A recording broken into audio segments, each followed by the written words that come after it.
प्यारे विद्यार्थियों, आज के इस वीडियो में हम कक्षा 8वीं की गणित कार्य पुस्तिका का आकलन संख्या 6 हल करने वाले हैं। वैसे तो आकलन आपको स्वयं हल करना होता है पीछे वाले कार्यपत्रक के सॉल्यूशन के आधार पर, परंतु आपकी हेल्प के लिए मैं आपको यह आकलन हल करवा रहा हूं। अगर आपने पहले से अपनी कार्य पुस्तिका में आकलन को कर रखा है तो आप अपने प्रश्नों को जांच कर सकते हैं इस वीडियो के माध्यम से। आइए स्टार्ट कर लेते हैं। पहला प्रश्न है, यदि एक समषटभुज की प्रत्येक भुजा 8 सेमी की हो तो उसका परिमाप होगा। समषटभुज यानी 6 भुजाओं वाली आकृति जिसकी सभी 6 भुजाएं बराबर हो और 8 सेंटीमीटर उसकी एक भुजा की माप है, तो 6 बार 8 8 का जोड़ कर लो। परिमाप में जोड़ होता है वैसे तो, लेकिन हम यहाँ पर क्योंकि बार बार जोड़ करने की बजाय 6 का गुणा 8 से करेंगे तो 6 इंटू 8 सेंटीमीटर आ जाएगा, यानी 48 सेंटीमीटर। तो इन चार विकल्पों में से कौन सा विकल्प सही होगा? विकल्प पहला। ये हमारा पहला ही विकल्प सही हो रहा है, इस पे हम टिक लगा देंगे। ठीक। दूसरा प्रश्न, ज्यामितीय आकृति का क्षेत्रफल होगा। इस आकृति का हमें क्षेत्रफल बताना है। तो देखो बच्चों, ये आकृति हम दो भागों में डिवाइड करेंगे। क्षेत्र अगर परिमाप होता तब तो हम चारों तरफ से घूमकर इसकी भुजाओं का जोड़ कर देते। इसका क्षेत्रफल निकालना है तो आयत बना ली हमने बीच में से, यहाँ से काट कर। ये एक आयत है जिसकी भुजा है 3 सेंटीमीटर और 1 सेंटीमीटर।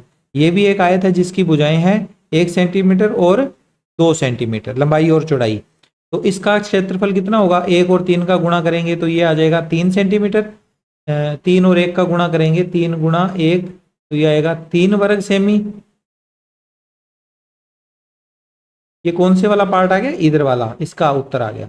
और ये वाला इसका आ जाएगा 1 और 2 का गुणा, 2 वर्ग सेमी। कुल मिलाकर देखें तो पूरी आकृति का जो क्षेत्रफल होगा 3 और 2 5 वर्ग सेमी, यानी ये ऑप्शन हमारा सही ऑप्शन होगा। ठीक है। अगला सवाल तीसरा, संख्या पैटर्न 208, 104, 52, 26 डैश डैश डैश का अगला पद होगा। इसका अगला पद बताना है। तो आप पैटर्न को देखिए बच्चों, 208 का आधा करने पर 104 आता है, 104 का आधा करने पर 52 आता है, 52 का आधा करने पर 26 आता है, 26 का आधा करेंगे तो क्या आएगा? 13। तो अगला पद कौन सा होगा? 13। इस पे टिक करना था। अगला है चौथा सवाल, तेली चिन्ह इसके द्वारा प्रदर्शित बारंबारता है। इनमें से बारंबारता कौन सी है जो इनको दर्शाती है? तो तेली चिन्ह में देखो, ये एक बंडल बन जाता है, 1 2 3 4 और 5वीं तिरछी लाइन है, तो ये क्या है? 5 है और ये भी 5 है। 5 और 5 10, 11 12। तो ये 12 को प्रदर्शित कर रहा है, तो इस पे अपने को टिक करना है। अगला प्रश्न करते हैं, प्रश्न संख्या 5वां। हमसे पूछा गया है, नीचे दी गई आकृतियों का परिमाप एवं क्षेत्रफल ज्ञात कीजिए। इन दोनों आकृतियों का परिमाप और क्षेत्रफल बताना है। ये एक आयत है और आयत का परिमाप इन चारों भुजाओं का जोड़ होगा। तो 12 सेंटीमीटर है ये भुजा और ये भी 5 सेंटीमीटर है, तो 12 और 5 17। और या तो आप 17 का दुगुना कर दो क्योंकि बाकी भुजाएं भी 12 और 5 ही है। तो 12 और 5 17 और ये दोनों भी 12 5 है, 17 हो जाएगी। 17 और 17 34। तो 34 सेंटीमीटर इसका हो जाएगा परिमाप, 34 सेंटीमीटर। और क्षेत्रफल, आयत का क्षेत्रफल होता है लंबाई गुणा चौड़ाई। ये लंबाई है, ये चौड़ाई है। लंबाई और चौड़ाई का गुणा करेंगे तो 12 और 5 का गुणा, 12 5 60, 60 आ जाएगा। लेकिन यहाँ लिखते टाइम ध्यान रखना है, क्षेत्रफल को वर्ग सेंटीमीटर लिखना है, वर्ग सेंटीमीटर। ओके। अब इस वाली आकृति में देखिए, ये कौन सी आकृति है? चारों भुजाएं बराबर है, एक वर्गाकार आकृति है। 4 भुजाएं हैं, चारों ही 7-7 सेंटीमीटर की है, तो 7 चौके 28, 28 सेंटीमीटर इसका हो जाएगा परिमाप। इसका परिमाप हो जाएगा 28 सेंटीमीटर। तो यहाँ लिखेंगे 28 सेंटीमीटर।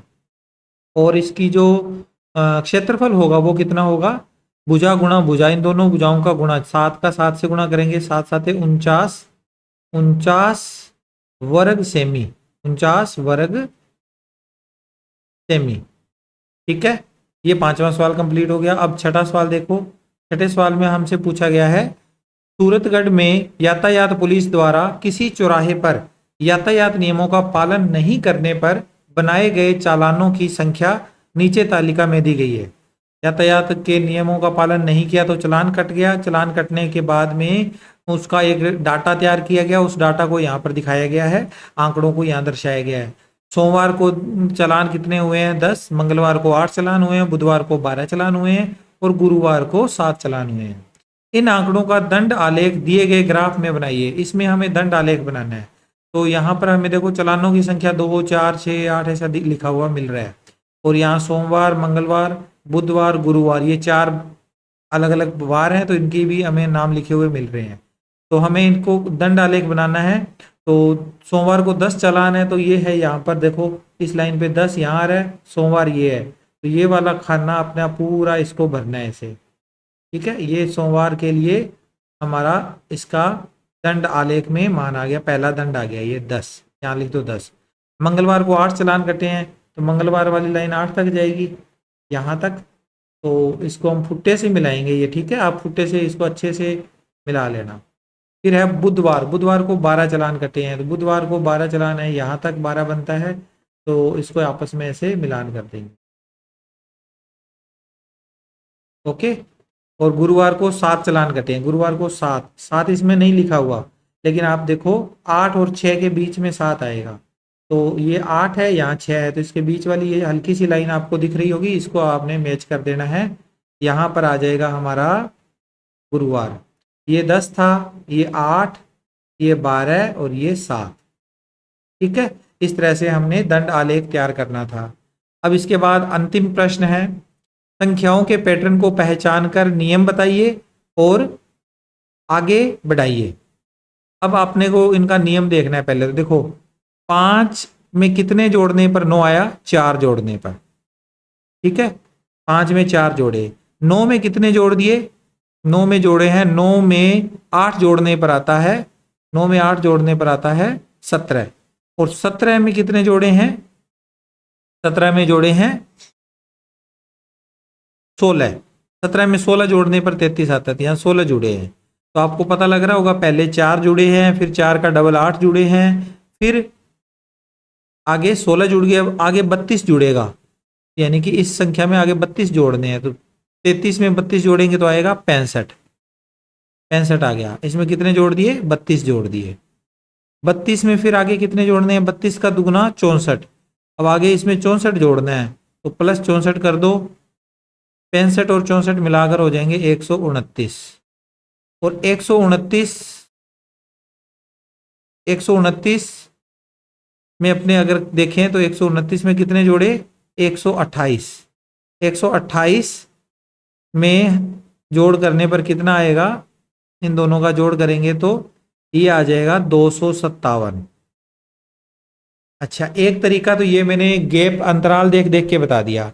दूसरा इसमें तरीका आपको और भी पता लग रहा होगा कि देखो 5 का दुगुना होकर 1 कम हो रहा है, 5 का दुगुना उसमें से 1 कम, 5 का दुगुना कितना हुआ? 10, 10 में से 1 कम। अब 9 का दुगुना 18, 18 में से 1 कम। 17, 17 का दुगुना 34 होता है, 34 के दुगुने में से 1 कम 33, 33 का दुगुना 66 होता है, 66 के दुगने में से 1 कम 65। तो दुगने में से 1 कम कर दो, दो गुना करके 1 कम करते जाओ, आपके आंसर इस तरह से भी आते जाएंगे। तो आपको जो अच्छा तरीका लगे वो आप तरीका अपना सकते हो। नियम कौन सा लिखोगे? संख्या का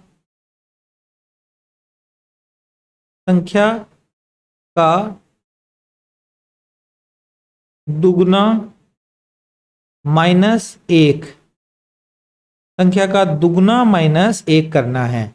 अगली संख्या प्राप्त करने के लिए हमें संख्या का दुगुना -1 करना है। यहाँ पे याद रख लेंगे आप, ये संख्या का दुगुना और उसमें से 1 कम कर दिया। अब इसमें भी आप यही नियम देखोगे, 10 का दुगुना 20 होता है, 20 में 1 जोड़ा है 21 हो गया। 21 का दुगुना 42 होता है, 42 में 1 जोड़ दिया तो कितना हो गया? 43। 43 के बाद यहाँ पर आगे 43 का डबल होता है 86, 86 में 1 जोड़ दिया 87। अब 87 का डबल करेंगे तो 174 आएगा, 174 में 1 जोड़ दिया 175, यहाँ आ जाएगा 175। 175 का दुगना होता है 350, 350 में एक जोड़ दिया 351, 351 का दुगना होता है 702, 702 में एक जोड़ दिया 703। तो ये यहां पर नियम लिख दोगे, संख्या का दुगना संख्या का अगली संख्या प्राप्त करने के लिए उस संख्या का दुगना करके प्लस एक जोड़ना है। ठीक है, तो ये दोनों हमने नियम लिख लिए। इसके साथ ही ये यहाँ पर आकलन हमारा कंप्लीट होता है। आई होप आपको अच्छे से समझ में आ गए सारे सवाल।